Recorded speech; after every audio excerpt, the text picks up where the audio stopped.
We're going to get nerdy. We're going to show you the backstory of how it came to life, some of the success, and then share some of the challenges too. Okay? So to start with, I lead digital, social, and innovation across the Fallon network. I'm Greg Swan. And I'm Cory McLeod. There you go. We're standing on the right sides. So our job at Fallon is to keep track of what's next, just like many of you. Specifically, we pioneer creativity and harness that technology for clients. I highly encourage you all to get your own sizzle reel. This is the Cory and Greg sizzle reel. But it's not just to force technology for technology's sake. So as you look at that Gartner hype cycle, mixed reality, augmented reality, it's over the top and it's headed to the trough of disillusionment. But we want to really learn that.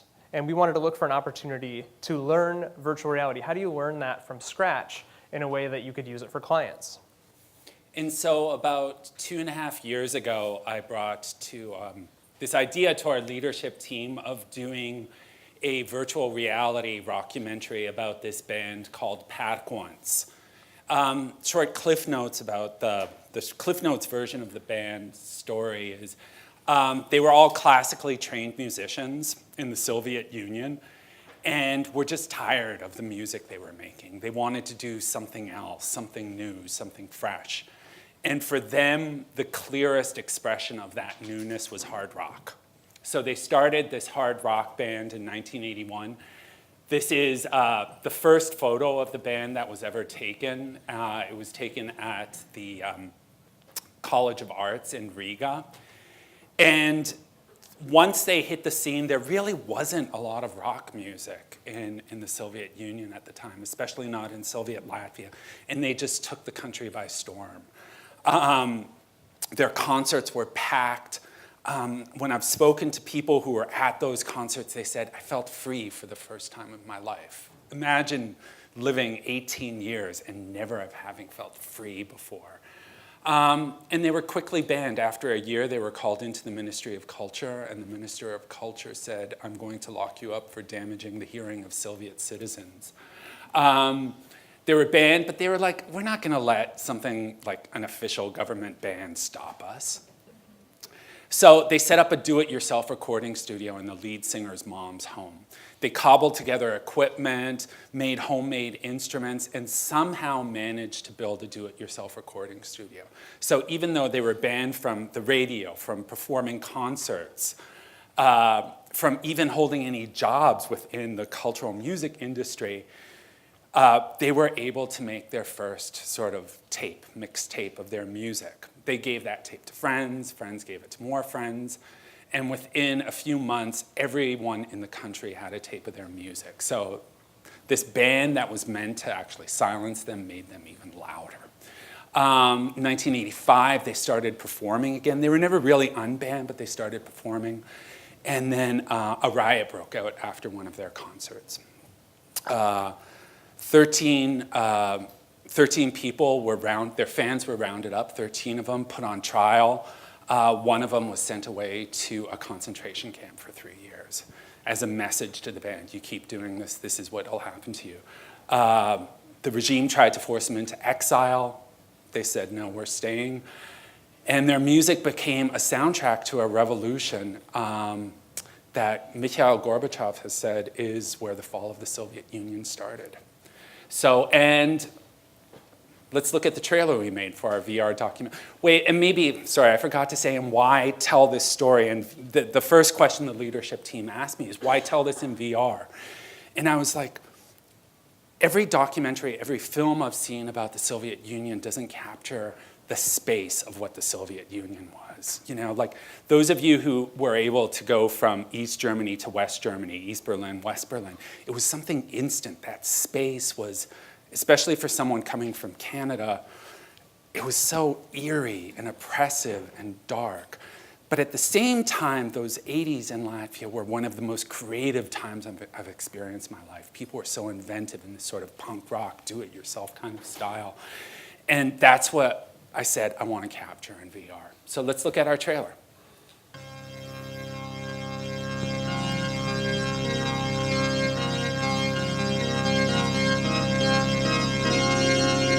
How do you topple an oppressive, all-powerful, brutal regime? with rock and roll.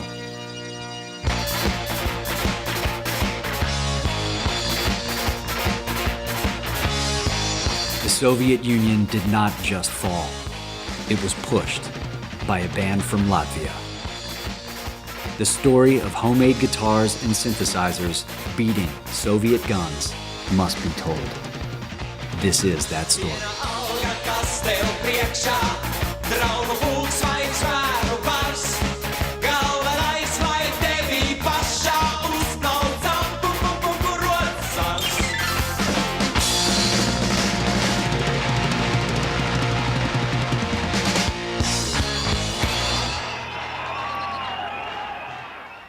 How many of you have heard of the country of Latvia before? Okay. How many of you could find it on a globe right now? Oh my gosh, this is our people. That's way more than when I was a kid. So this is a story worth telling that very few people know. So as we come back and we're like, well, so Cory knew this story. He tells it very well, doesn't he? And why we wanted to bring it to life using VR. So we needed to learn new skills, empower the agency, not just tell a story, tell a damn good story, involve advocates, and then get credit. So we're going to start with learn new skills. So as you guys know, virtual reality, we just saw this great presentation from Media Monks about augmented reality, and he's like, oh yeah, the new Google Lens is coming out. There's always a new thing, right? We're the ones that are excited about that new thing, but sometimes that can feel overwhelming. There's changes in platforms. This sense of tribalism and culture is changing in a way that we've never seen before. And then there's a sense of like, are you going to learn something that clients will buy?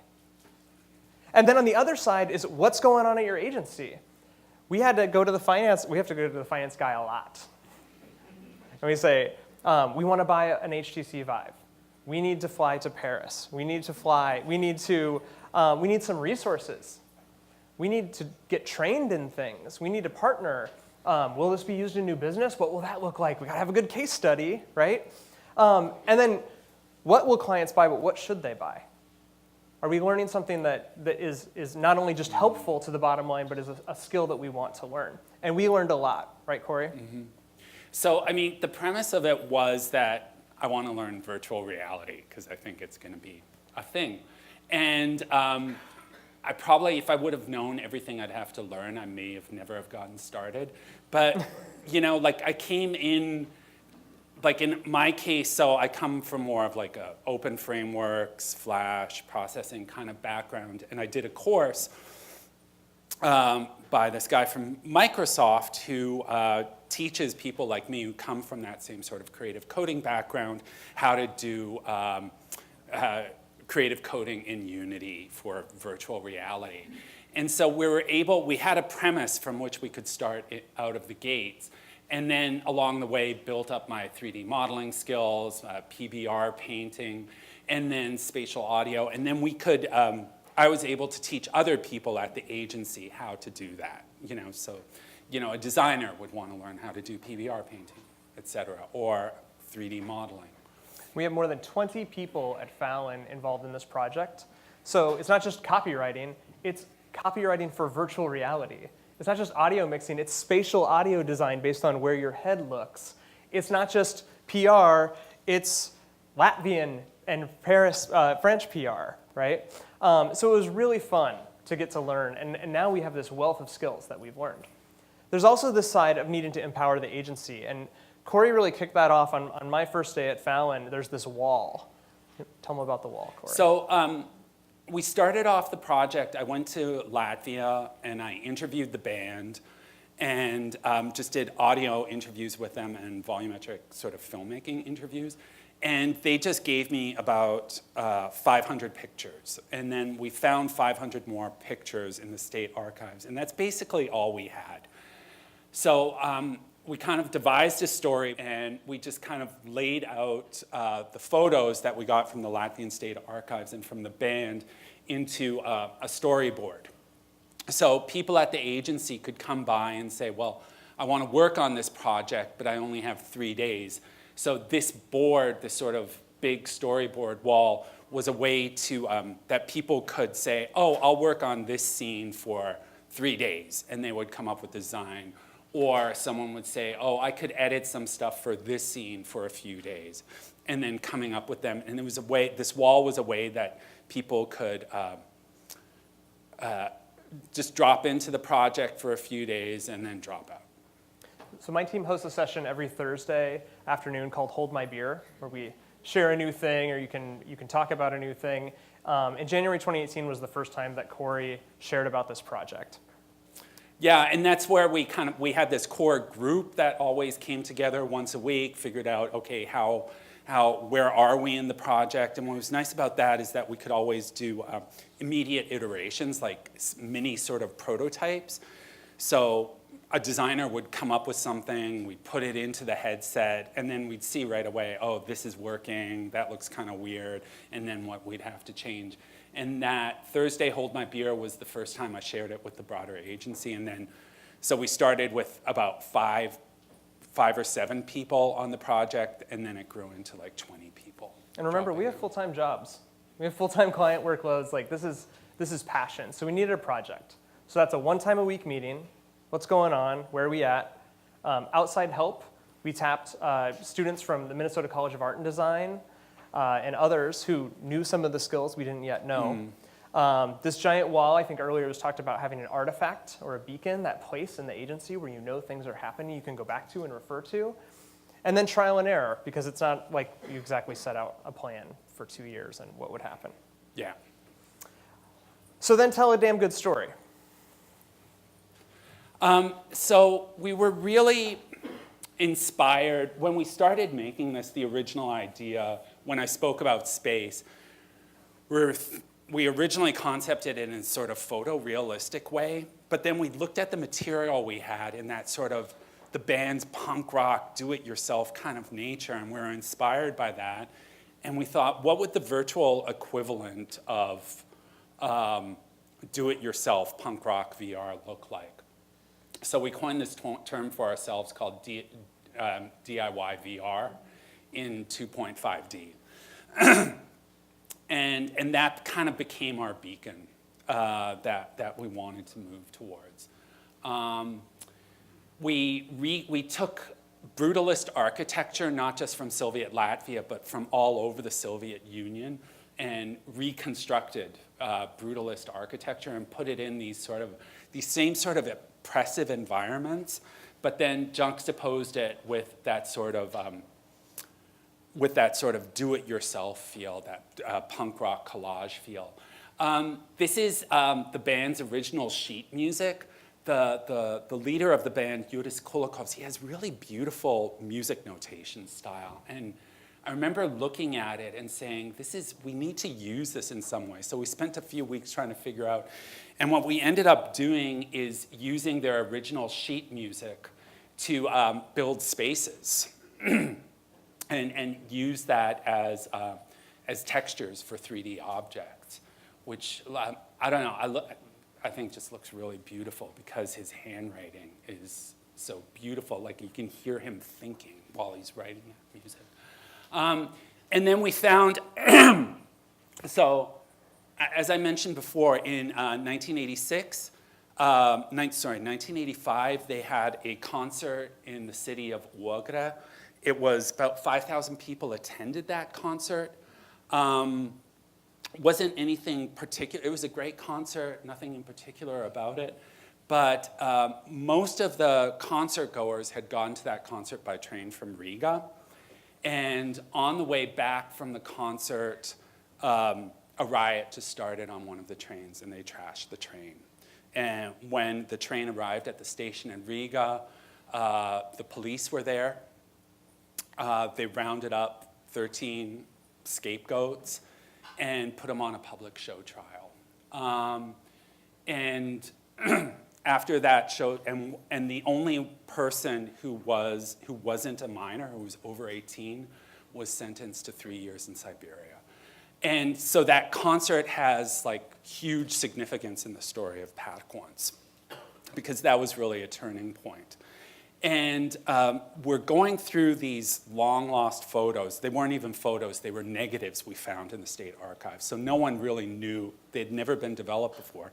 And we developed the photos, and we realized there were 500 photos from that one concert.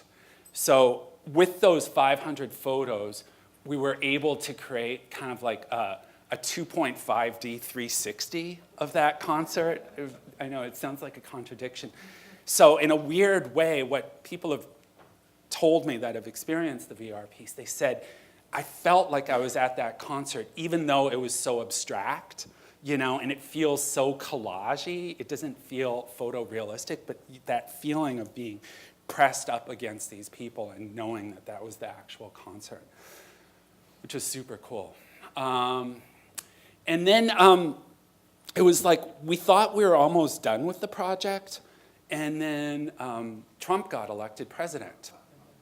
And it was like slowly, it wasn't an immediate process, but the stuff would happen in the press where we'd say, man, this is a lot like what happened to the bands. This is, we kept hearing these same sort of echoes. So the Soviet Union it was a fake society. Everything was crumbling in the 80s, and everybody knew it. But you had this regime that kept telling you, no, you're happy, everything's great, you're living in this utopia. So the Soviet citizen had to live two lives. On one life, you were a loyal Soviet subject. On the other side, you knew you were living a lie. And this sort of regime creating an alternate reality started to emerge the older and older the Trump administration got. So at some point we said, we have to redo this entire thing, or retell the story. So we restructured the entire story to kind of like hint at the resonances with the Trump administration, or what's going on in our world at the moment, and redid the ending to say, their message that they brought to the Soviet Union was live the truth in an untrue time. You don't have to be these two people. You can be one person and true to yourselves. Freedom is something that resides in yourself, which was a powerful message. And that message is just as powerful today as it was 35 years ago. They inspired a revolution with nothing but a 2-kilowatt PA and homemade guitars. We've got more in our pockets on our phone than they had. So that was that. And then involve advocates. So live the truth in an untrue time. It's a big theme. Hit the next slide. So we didn't do this by ourselves. So Cory said we started with a grant from the American Latvia Association. We started from, we had our CCO say, do it, go. But he didn't talk to finance. So we talked to finance. So that grant allowed that for that first trip over to Latvia. From there, it's been a lot of just working connections, talking to people, saying, hey, what do you think about this? And we'll tell you a little bit more about how all that came together. Yeah, and on this slide, just that creative fundraising that we did is that we had a core group of people that were highly invested in this project and excited by it once we saw it. And I can talk, for instance, Latvian Mobile Telecommunications, which is kind of like the largest cell phone network in Latvia, which is tiny by American standards. But they were so excited about it that they said, we want to show this in all our customer service centers across the country, but we need to have it in Latvian. And I'm like, I don't have time to do that. So they said, we will sponsor that. So they paid for the full Latvian production of that. The US Embassy in Riga, even though they knew all the Trump connotations of the piece, they said, we want to help you. They bought us headsets so we could take this out. So they have a program where they bring this to kids in the countryside so they can experience VR and learn about Soviet history. So just two of those. And then we brought it to the band, which was one of the scariest things I've ever experienced. When they, I've been working on this for 2 years, and I'm like, what are they going to think? And they loved it. And then we showed it, and then we thought, let's take it on the road. Let's do it in that same sort of do-it-yourself style, just as they did. We brought it, to film festivals, to libraries, to churches, bars, embassies, wherever people would have us, we just kind of took it on the road, which was super fun and super engaging, So, and then now we made a beast. So you have to build a marketing plan for it. Yeah, we forgot about that. Microsite, email newsletter. We got to collect email addresses wherever we go. We had to create social channels and, of course, a Spotify playlist, right? So now we have this beast. And we know this, like, it's really interesting being on the other side because there's no client here. This is, like, Fallon made this thing. We made a monster. And now we have to feed it. We get to feed it. And so it's been really fun. And so we built these channels and then took it on the road. Yeah, and so this is the get credit side. So this is not a like Gary Vaynerchuk like hustle thing, but we really did have to hustle. So this is a shot of our hotel room in Paris where we blew the breakers in the entire hotel, not once, but twice. And the second time you have to go down to that front desk and just be like, I don't speak French, but like there's no power and it's our fault because we plugged too much shit in. That's real. This is a shot of Cory on the floor of VivaTech in Paris as they're turning the lights off on us, because he just can't stop tweaking the film. He just can't stop. It has to be just right. VivaTech specifically, big shout out to the Marcel agency, who's our Fallon kind of brother in France. We actually crashed their booth. So we're right across from the Publicis Group booth. We're like Maurice walks by, like we're trying to like catch people wherever we are, and we didn't sit down for like 14 hours, non-stop demos, demo. And at this point, it's just in the HTC Vive. I mean, that's like what transformed my thinking about VR there. It's like this personal experience, but that conversation I had with each person who did it afterwards. I'm like, this conversation we're having right now is just as important as that VR piece. It was like, they're not two separate things. They're like, it's like one big Gesamtkunstwerk. So we'll go quickly through these next few, but we worked a trade with the Walker Art Center, the famous Modern Art Center, so we could do a full 150-person event there and showing. We, hit the next slide, went to the Shift Film Festival. This is Cory getting interviewed there.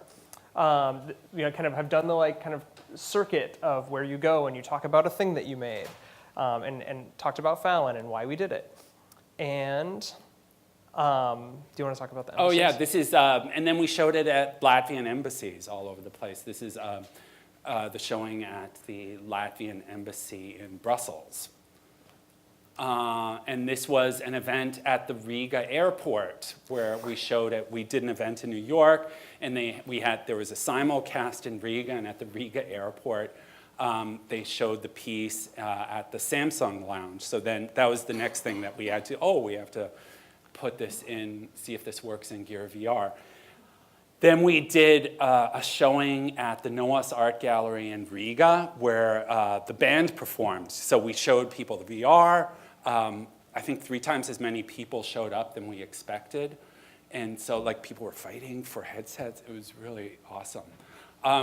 And then afterwards, the band played the concert, and it was, we only had 20 headsets, and then we ended up showing the piece there until like 2 in the morning, the last person watched it. It was really cool.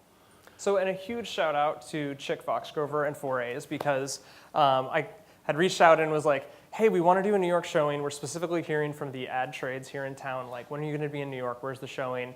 And they opened up their space to us, which was just fantastic. So we had Eva, the lead singer, came. We had a couple hundred people there with a live concert. And the U.S. ambassador to Latvia took a train up from D.C. for it. And the Latvian ambassador to the United Nations came over. It was legit. It was like our coworkers are just like, oh my God, like what is going on? And we partnered with Rolling Stone, and Cory Grow, who's a famous rock writer there, like his like go-to band is like Black Sabbath, came over to interview Eva and Cory on stage to talk about this story and what it means about living the truth in an untrue time in 2019. So, and of course, we hustled to get some PR. And lots of international coverage, lots of good Fallon love, but also like we're really ancillary to the story. This was really about our passion of sharing this story with bigger audiences. So there's a big number on the next slide, which is 73 million media impressions. That looks good to finance, and we'll talk a little bit about how that works. But it really mattered for us to get the story out there. So we want to just get a little nerdy on the timeline in just a minute. So, it's really a year and a half from that, Jeff Kling saying, do it, Cory, go. To the, getting the grant, building the photo wall, et cetera. That's about a year and a half. And then the last year has really been merchandising it, getting it out there. So launching in Paris, going back to Latvia, going to the Netherlands and Belgium, and then to the United States, and just sharing the story and really making sure that we get credit. Pretty cool, huh? And this is our case study video, just kind of summarizing it in 2 minutes.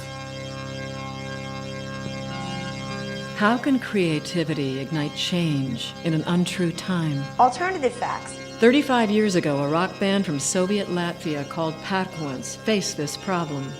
Perkons took on the Soviet establishment with homemade instruments, a 2-kilowatt PA, and a powerful message. Live the truth in an untrue time. In a time when many creatives doubt whether their voice matters, we wanted to create an immersive experience about the power of creativity. So we made Perkons, a VR rockumentary, an 11-minute virtual reality film telling the story of Perkons and how their music inspired a revolution. The VR rockumentary drew inspiration from the band's do-it-yourself ethos. We turned photos from the band and state archives into punk rock collages, reconstructed Soviet brutalist architecture, created virtual spaces made out of the band's sheet music, and transformed Perkons' story into a DIY VR experience. And then we showed it to the band. Darbs milzīgs. Tas mazs sprādziens galvā. We debuted it at Viva Tech in Paris. It was quite an emotional ride. It's really amazing. I loved it. We took the VR rockumentary on the road. Film festivals, art centers, embassies, bars, churches, libraries. In the US, France, Belgium, the Netherlands, and Latvia. Rockumentary, Perkons VR. Wow, tagad es esmu. We teamed up with Rolling Stone magazine to put on a screening in New York. It was like my Mad Max dream come true. If Perkons could inspire a revolution with homemade instruments and a 2-kilowatt PA, imagine what you can do.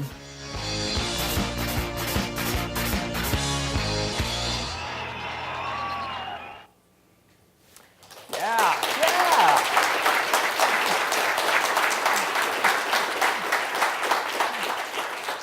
Okay, what did we learn? Find a senior champion. And that started with our CCO. And then it went to me. And so that is every single leadership meeting, every ops meeting, every Tuesday morning. Hey, here's what's going on. Here's why it matters. Here's why we need to have someone off a project for a couple hours this week. Here's what we're seeing in the press. Texting articles, like literally just took a selfie before we walked on here that I'm going to text to our CEO after this, right? Merchandise. Here's what matters. And then purpose and passion.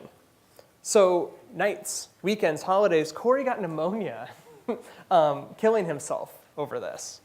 And then I would say this idea of creative financing.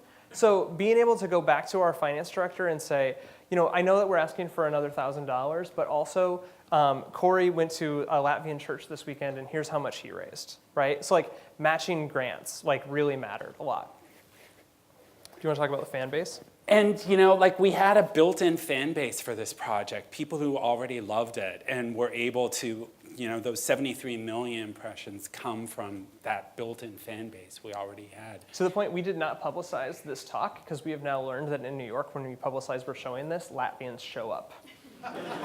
Right, Chick? He's like, yes, we had a lot of Latvians crash our last thing. We talked a little bit about merchandise internally, and that's not just at the leadership side, that's all the way down to the newest employee, new business, orientation, and making sure that everyone feels part of this, that you helped use a new technology to tell a story in a creative way. And leveraging your skills, we've used, the skills I learned on this project, use this on at least 10 new business pitches. And we won some of those pitches, and too. we won some of them, too. So thank you very much. But before we end, we love talking about the project, but what we love even more is showing it. So we've got 2 headsets with us, maybe at the happy hour if you want to watch this film. It's 11 minutes long. Come find me. I'll throw a headset on you and you can check it out. Thank you. Thank you.